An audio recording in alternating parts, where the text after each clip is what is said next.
masolo ya balabala.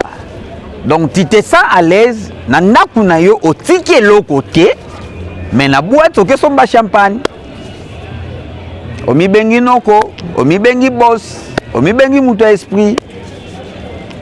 Donc moi si na yo na ndaku okokaki kopesa mbongo te alia mais tu te sens à l'aise ya kende kopesa DJ mbongo. OK bamano DJ mbongo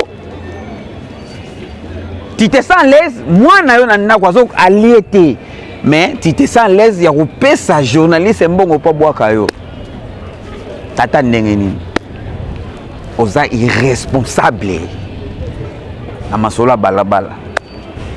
La famille est sacrée. C'est comme selon yo la famille est sacrée ngo ezala ndenge nini o fait souffrir moi si na ndaku o fait souffrir bana na ndaku pour que sepelisa nani na boîte bato ba kombo na yo 15 ans d'âge osomba ba champagne osomba ba whisky po bato ba mela kombo mata batanga kombo na yo fulani fulani fulani omimoni danser na boîte na ndaku na yo omimona ka nani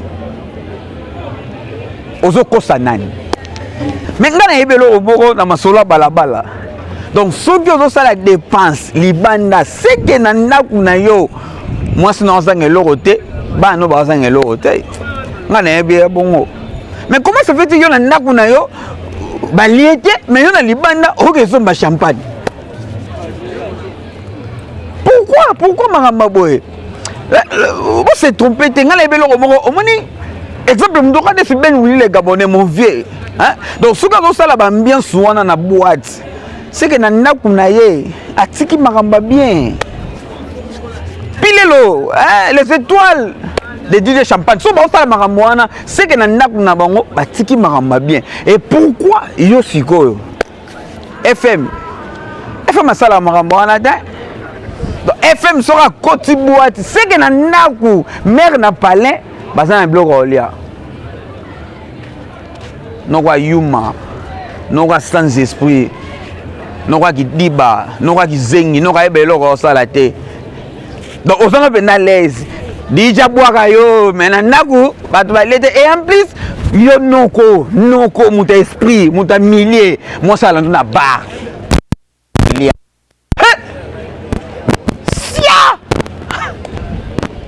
moi si na yo ndaku obimaki otigele mbongo te yala ndio na bar akesengo mbongo apo lobinga noko ngana za na esprit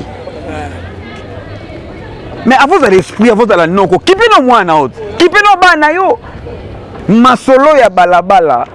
Donc obotisa mwana batu osundola no ye banoko msuba zola ko charge mais yo tambola pe na kata boîte osumba ba champagne mwana na yo ko za na charge te yuma ngoto bobo oyo ba papa wemba oza ngoto bobo oza na esprit. Comment ça fait il obotisa mwana batu mais zo na charge laisse ka mwana yo mwana na botana za mwana yo siko o laisse ka ete mais olingi batamilie ba mona yo olingi ba DJ ba bwaka yo olingi ba journaliste ba bwaka yo et après papa ozobima danser pa nani et so para bino zo mona ngonde ni balandi na bar apesa ki mbonga wenzete balandi na bar boss omi bengi boss ozolinga ba bengo boss libanda na ndaku ki boss ezo mwana te mwasi na yo amona mbongo na yo te mais yo libanda boss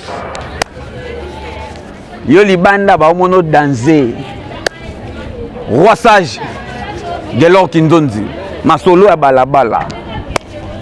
Dans na libanda ye boss na ndaku na ya ta mbwa pamba abokolaka te akozwa charge ya mbwa te mbwa okozwa charge na ye te mais omi bengi boss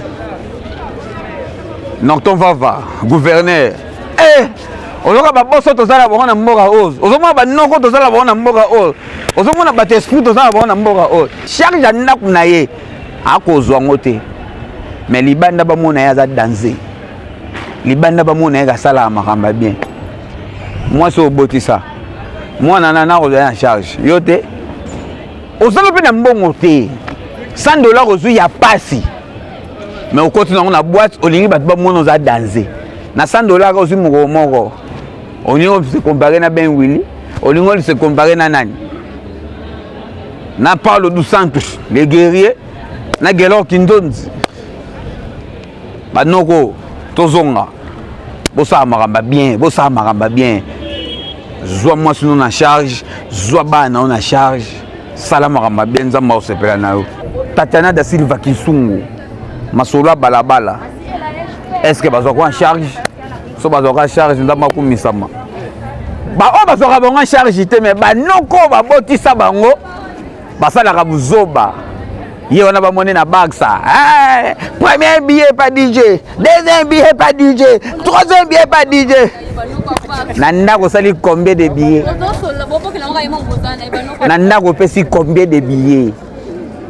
Pas DJ kuna deuxième billet, quatrième billet, dixième billet. Pas moi nana yo pesi combien de billets? Yuma. Masola babala.